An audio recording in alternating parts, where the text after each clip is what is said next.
Pas d'IA sans cyberdéfense, voire sans cybersécurité.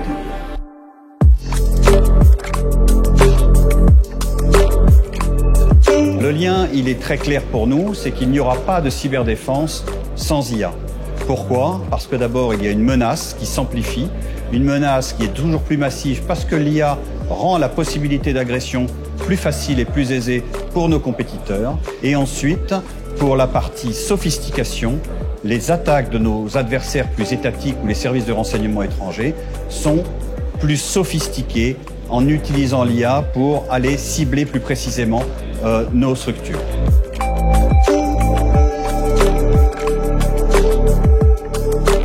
L'IA aura un impact dans nos 3 domaines de lutte.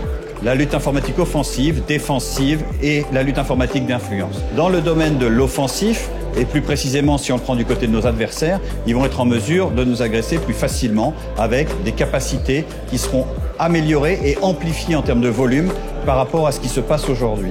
Dans le volet défensif, en revanche, on va pouvoir disposer d'outils de détection, de caractérisation, de traitement des données qui vont nous permettre de voir émerger la menace au plus vite et de pouvoir la contrer. Ça doit nous permettre aussi, en amont, de vérifier plus facilement la vulnérabilité de nos propres systèmes. Dans le domaine de l'influence, enfin, tout le monde le voit, les deepfakes, tout ce qui est fake news qui émerge aujourd'hui. Nous, on va s'en prémunir avec des systèmes d'IA qui vont nous permettre de détecter tout ce qui est faux et tout ce qu'on doit contrer assez rapidement, très en amont, parce que là aussi, le tempo opérationnel est extrêmement important. Il faut agir très vite.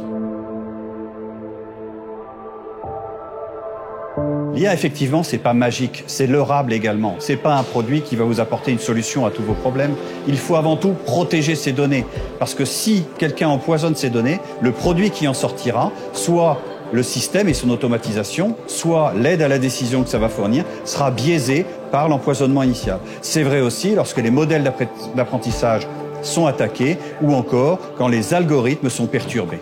Tout ça, ça doit être protégé comme un système d'armes ou comme un système d'information aujourd'hui, avec en amont une hygiène forte de préparation, une protection initiale, comme on dit by design, à la naissance du produit, et ensuite un contrôle, une supervision qui va nous permettre de vérifier que le produit qui sort de l'IA, que les performances que nous garantit l'IA ne sont pas biaisées par un adversaire.